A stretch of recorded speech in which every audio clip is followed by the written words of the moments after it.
हमने देखा crystal lattice, ये एक नया शब्द है। ये क्रिस्टल लैटिस या क्रिस्टल जालक क्या होता है? यदि हम कुछ बिंदुओं को त्रिविम में, 3 डायमेंशन में एक निश्चित क्रम में व्यवस्थित करते चले जाएं और इन सभी बिंदुओं को मिलाने पर हमें जो एक संरचना प्राप्त होगी उसे क्रिस्टल जालक या क्रिस्टल लैटिस कहा जाता है।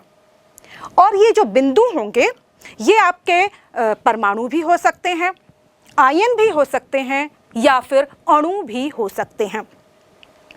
जिस तरह से यहाँ पर हम एक उदाहरण देखते हैं सोडियम क्लोराइड का।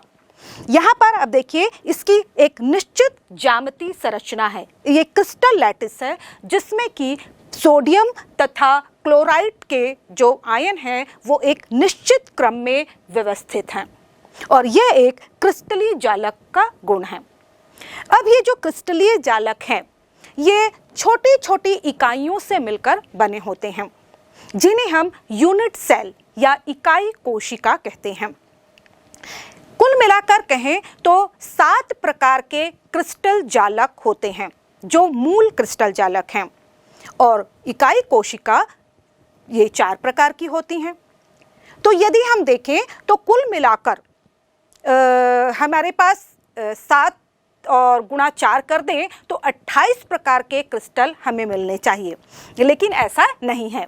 कई प्रकार के जो क्रिस्टल लैटिस है वो उसमें हर प्रकार की यूनिट सेल में वो नहीं मिलते हैं और इस तरह से हमारे पास कुल मिलाकर केवल 14 प्रकार के क्रिस्टल जालक जिन्हें ब्रेवी जालक कहा जाता है वो हमें प्राप्त होते हैं।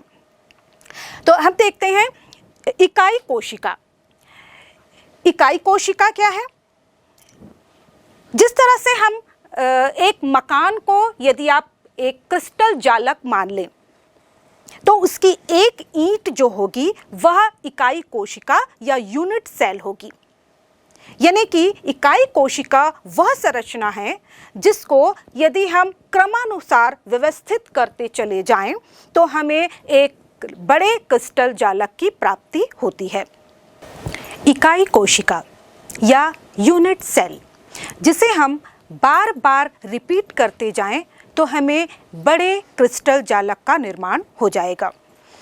ये यूनिट सेल 4 प्रकार की हो सकती हैं।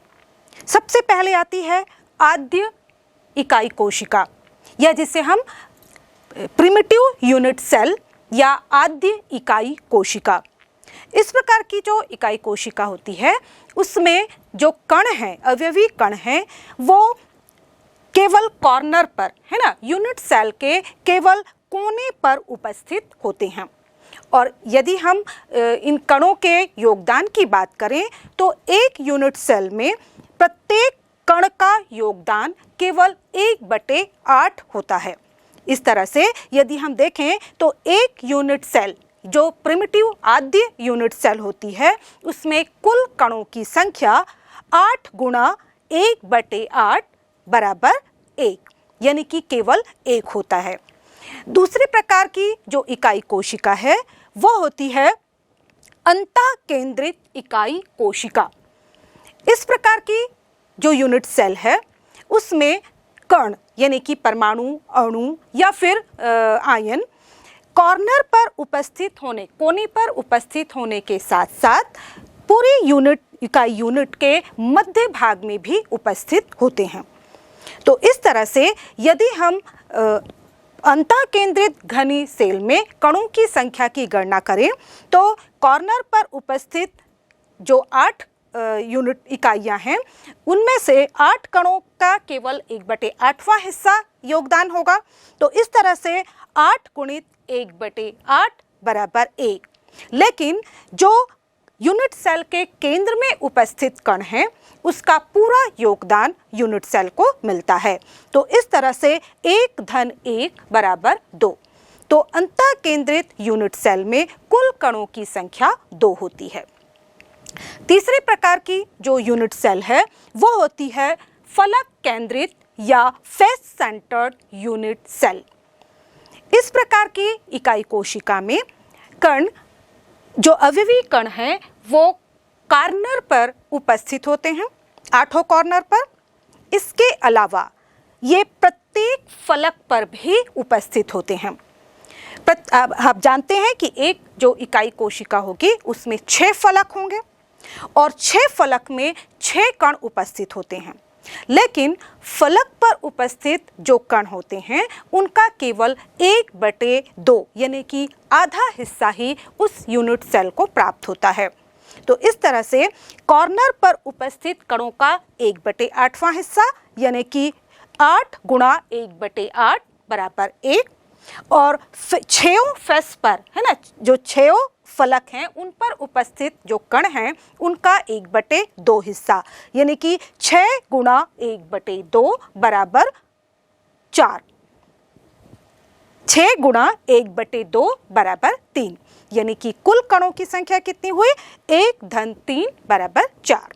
तो इस तरह से हम देखते हैं कि जो फेस सेंटर्ड यूनिट सेल होते हैं उनमें कुल कणों की संख्या 4 होती है।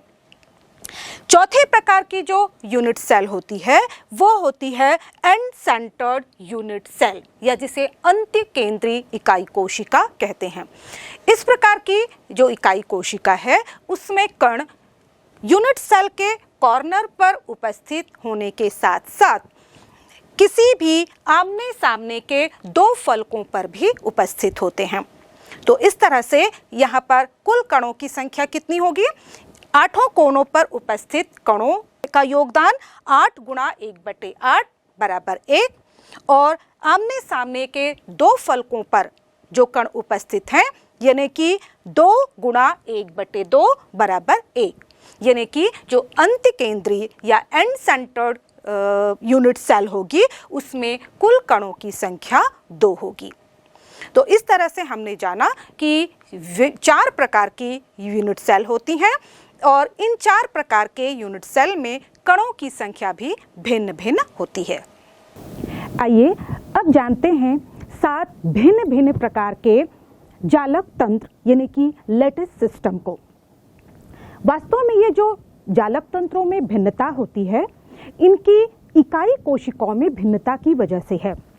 यदि हम एक इकाई कोशिका की बात करें तो आप देखेंगे कि इसमें 2 अभिलाक्षणिक गुण होते हैं।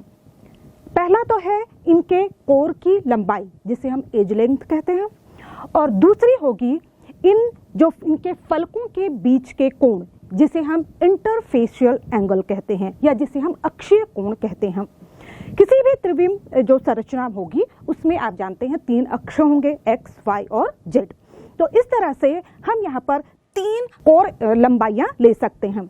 यदि हम एक को a, दूसरे को b और तीसरे को c मान लें तो इनके बीच के जो अंतः फलकीय कोण होंगे इंटरफेशियल एक्सियल कोण होंगे, एंगल होंगे, वो a के सामने वाले को हम अल्फा, b के सामने वाले को बीटा और c के सामने वाले को हम गामा कोण कहते हैं। और वास्तव में जो भिन्न भिन्न प्रकार के जालक तंत्र होंगे उनमें इन्हीं कोर लंबाइयों तथा अक्षीय कोणों में भिन्नता की वजह से ही भिन्नता पाई जाती है। तो सबसे पहले हम देखते हैं सबसे सरल प्रकार के जालक तंत्र घनीय जालक तंत्र जिसे हम क्यूबिक लैटिस सिस्टम कहते हैं। इस प्रकार के सिस्टम का एक उदाहरण आपके सामने है। यहाँ पर आप देखेंगे कि इसकी तीनों कोर लंबाइयाँ यानी कि A, B और C ये बिल्कुल एक दूसरे के बराबर होती हैं यानी कि A बराबर है B के और B बराबर है C के। साथ ही साथ इनके बीच के जो अंतःफलकीय कोण हैं यानी कि अल्फा, बीटा और गामा ये भी 90 डिग्री के यानी कि समकोण के बराबर होते हैं। इस प्रकार की जो आपकी यूनिट सेल होगी ये 3 रूपों में या हमें दिखाई देती है।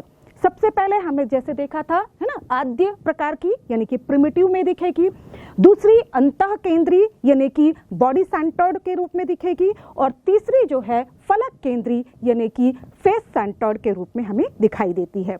तो इस तरह से यदि हम इनके उदाहरण लें, यदि यौगिकों की बात करें तो हम सबसे जो एग्जाम्पल है इसमें है सोडियम क्लोराइड का जिसमें कि फलक केंद्रीय घनी संरचना पाई जाती है। साथ ही साथ जिंक सल्फाइड हुआ, कॉपर धातु है ना, इसमें भी इस प्रकार की संरचना पाई जाती है। यदि आप सामान्य उदाहरण लें तो आप खेलने के डाइस से इसकी तुलना कर सकते हैं, या फिर आप रूबिक्स क्यूब जो होता है ना, उससे आप इसकी तुलना कर सकते हैं। इसके अलावा विभिन्न प्रकार के जो दवाइयों के टेट्रा पैक हैं है ना, वो हमें इस रूप में मिल जाते हैं। दूसरे प्रकार का जो जालक तंत्र है वो है टेट्रागोनल, या जिसे हम कहते हैं द्विसमलंबाक्ष। जैसे आप समझ में रहे हैं, द्विसमलंबाक्ष यानी कि इसकी 3 कोर लंबाइयों में से 2 लंबाइयां तो एक दूसरे के बराबर होती हैं, लेकिन तीसरी लंबाई इन सब दोनों से अलग होती है।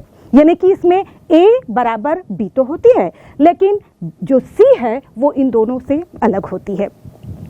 साथ ही साथ जो इनके बीच के अंतःफलकीय कोण है, यानी कि अल्फा, बीटा और गामा, ये तीनों ही 90 डिग्री के होते हैं, जैसे कि यहाँ पर आपको ये संरचना दिखाई दे रही है। इस प्रकार का जो जालक तंत्र है ये 2 रूपों में हमें मिलता है। एक तो है आदि रूप में, और दूसरा जो होगा वह अंतःकेंद्री यानी कि बॉडी सेंटर्ड रूप में हमें मिलता है। यदि हम इसके उदाहरण को लें तो इस प्रकार का जो लैटिस तंत्र है हमें श्वेत टिन में, टिन ऑक्साइड में, टिटेनियम ऑक्साइड में तथा कैल्शियम सल्फेट में इस प्रकार का लैटिस सिस्टम हमें देखने को मिलता है। चलिए अब जानते हैं तीसरे प्रकार का जो जालक तंत्र है वो है ऑर्थोरोम्बिक, या जिसे हम कहते हैं विषम लंबाक्ष। जैसे कि नाम से स्पष्ट है, विषम यानी कि इसकी तीनों जो एज लेंथ होती हैं, तीनों कोर लंबाइयां होती हैं, वो एक दूसरे से अलग होती हैं। और इसमें यानी कि A और बराबर नहीं B के, B बराबर नहीं C के, लेकिन इनके जो कोण हैं अल्फा, बीटा और गामा, ये तीनों अभी भी 90 डिग्री के होते हैं। इस प्रकार का जो जालक तंत्र है वो हमें जितनी प्रकार की हमने इकाई कोशिका जानी 4 प्रकार की, ये चारों रूपों में हमें दिखाई देता है। यानी कि यह आद्य रूप में, प्रिमिटिव रूप में भी मिलता है, यह अंतःकेंद्री यानी कि बॉडी सेंटर्ड के रूप में भी हमें मिलता है, यह फलक केंद्री यानी कि फेस सेंटर्ड में भी हमें मिलता है, और साथ ही साथ यह अंत्य केंद्री यानी कि एंड सेंटर्ड के रूप में भी हमें दिखाई देता है। इस प्रकार का जो उदाहरण है माचिस जैसी जो आपकी है उसकी संरचना से इसकी तुलना कर सकते हैं। आप देखेंगे माचिस को तो इसमें तीनों लंबाइयां है ना, A, B और C, ये तीनों अलग अलग होती हैं। विभिन्न प्रकार के हमें जो दवाइयों के टेट्रापैक्स हैं है ना, वो इस रूप में हमें प्राप्त हो जाते हैं। तो यौगिक के रूप में इसका उदाहरण देखें तो विषम लंबाक्ष सल्फर इसका जाना पहचाना उदाहरण है, वह इस रूप में हमें प्राप्त होता है। चलिए आगे देखते हैं हम चौथे प्रकार का जो जालक तंत्र है वो है रोम्बिक, या जिसे हम कहते हैं त्रिसमनताक्ष। इसकी तुलना आप प्रारंभिक जो सबसे पहला हमारा है घनीय जालक तंत्र से या यूनिट सेल से इसकी आप तुलना कर सकते हैं। यूनिट घनीय तंत्र में आपने देखा था कि A बराबर B बराबर C, यहाँ पर भी आप देखेंगे कि तीनों कोर लंबाइयां A बराबर B बराबर C होती हैं, लेकिन यहाँ पर जो अंतर होता है वो है इनके बीच के अंतःफलकीय कोणों का। यहाँ पर जो कोण है वो है अल्फा, बीटा और गामा, है ना, ये तीनों भी 90 डिग्री के बराबर नहीं होते हैं, है ना। और ये जो आपकी संरचना है ये हमें केवल प्रिमिटिव टाइप आद्य जो कोशिका होती है उस रूप में हमें ये दिखाई देती है। इस प्रकार का उदाहरण हम यौगिक में देखें कैल्शियम कार्बोनेट में इस प्रकार का उदाहरण हमें मिलता है। सिनेबार है ना, जिसको हम मर्क्यूरिक सल्फाइड कहते हैं, उसमें ये प्रकार का उदाहरण हमें मिलता है। और जनरली यदि आप इसकी तुलना करें तो शेप में लेके तो आपने काजू कतली मिठाई जो देखा होगा उसका शेप जो होता है उस प्रकार का आपको ऊपर से देखने में दिखाई देगा। या आप ऐसा कह सकते हैं कि जो हमारा सरल घनी जो संरचना थी उसको यदि हम आमने सामने के जो एंगल से प्रेस कर दें, है ना, तो हमको इस प्रकार की जो त्रिसमनताक्ष संरचना है वो प्राप्त हो जाएगी। कुछ पतंग का उदाहरण भी आप ले सकते हैं, है ना। पतंग भी जो होती हैं वो इस शेप में हमें दिखाई देती हैं। तो ये है त्रिसमनताक्ष जालक तंत्र का उदाहरण। इसके बाद हम देखते हैं जो पांचवें प्रकार का जालक तंत्र होता है वह है एक नताक्ष, या जिसे हम कहते हैं मोनोक्लिनिक। इसकी तुलना आप विषम लंबाक्ष जो जालक तंत्र है उससे कर सकते हैं। विषम लंबाक्ष में हमने देखा था कि वहां पर भी तीनों कोर लंबाइयां एक दूसरे से बिल्कुल अलग होती हैं, यानी कि A बराबर नहीं B के, B बराबर नहीं C के। दो एंगल हैं, सॉरी यहाँ पर जो अल्फा और गामा हैं वो 90 डिग्री के होते हैं, लेकिन बीटा जो है वह 90 डिग्री से अलग होता है। तो इस प्रकार की संरचना हमें दिखाई देती है। ये संरचना हमें दो रूपों में मिलती है, आद्य प्रिमिटिव रूप में तो मिलेगी ही, साथ ही साथ ये दूसरी जो है वो एंड सेंटर्ड या अंत केंद्रीय रूप में ये हमें देखने को मिलती है। यदि हम इसके उदाहरण की बात करें तो इस प्रकार का उदाहरण, जाना पहचाना उदाहरण है इसका एक नताक्ष सल्फर। सल्फर के जो क्रिस्टल्स होते हैं वो एक नताक्ष रूप मोनोक्लिनिक रूप में मिलते हैं, और इसके अलावा सोडियम सल्फेट में इस प्रकार के क्रिस्टल हमें प्राप्त होते हैं। अगले प्रकार का जो जालक तंत्र है वह है त्रिनताक्ष, या जिसे हम कहते हैं ट्राइक्लिनिक। इसकी तुलना आप विषम लंबाक्ष जो जालक तंत्र है उससे कर सकते हैं। विषम लंबाक्ष में हमने देखा था कि वहां पर भी तीनों कोर लंबाइयां एक दूसरे से बिल्कुल अलग होती हैं, यानी कि A बराबर नहीं B के, B बराबर नहीं C के। बिल्कुल यही यहाँ पर भी देखने को मिलता है, तीनों कोर लंबाइयां एक दूसरे से बिल्कुल अलग होती हैं। साथ ही साथ यहाँ पर हम देखेंगे कि तीनों जो अंतःफलकीय कोण हैं, है ना, ये अक्षीय कोण होते हैं, अल्फा बीटा गामा, वो भी 90 डिग्री के नहीं होते और न ही एक दूसरे के बराबर होते हैं। इस प्रकार का जो जालक तंत्र है वो केवल हमें आद्य रूप यानी कि सिंपल रूप में, प्रिमिटिव रूप में भी हमें प्राप्त होता है। यदि हम इसके उदाहरण की बात देखें तो इस प्रकार के जो क्रिस्टल्स हैं वो हमें पोटेशियम डाइक्रोमेट, यहाँ पर उदाहरण K2Cr2O7 पोटेशियम डाइक्रोमेट में मिलता है। इसके अलावा जो क्यूप्रिक सल्फेट 5H2O है ना, इसमें इस प्रकार का जालक तंत्र हमें मिलेगा, और साथ ही साथ जो आर्थोबोरिक अम्ल, इसमें इस प्रकार का जालक तंत्र हमें देखने को मिलता है। तो ये 6 प्रकार के जालक तंत्र हैं। सबसे इनसे अलग जो 7वां प्रकार का जालक तंत्र है वो जैसे नाम से ही स्पष्ट है वो होता है हेक्सागोनल, है ना, या जिसे हम कहते हैं षटकोणीय जालक तंत्र। इसमें जो इकाई कोशिका होती है वो आपकी बिल्कुल आद्य प्रकार की होती है, केवल एक रूप में मिलता है। यहाँ पर हम देखें कि दो कोर लंबाइयां A और B ये तो एक दूसरे के बराबर होती हैं, लेकिन जो C है वो उनसे अलग होती है, उसकी लंबाई अलग होती है। साथ ही साथ यहाँ पर दो कोण है ना, अल्फा और बीटा, ये तो 90 डिग्री के होते हैं, लेकिन जो गामा है वह 120 डिग्री का होता है। षटकोणीय जालक तंत्र का उदाहरण है ग्रेफाइट। ग्रेफाइट की संरचना आपने देखी होगी। इसमें हम देखेंगे कि जो क्रिस्टल सिस्टम होता है वो षटकोणीय प्रकार का होता है। इसके अलावा जिंक ऑक्साइड में और कैडमियम सल्फाइड में भी इस प्रकार का षटकोणीय हेक्सागोनल लैटिस सिस्टम पाया जाता है।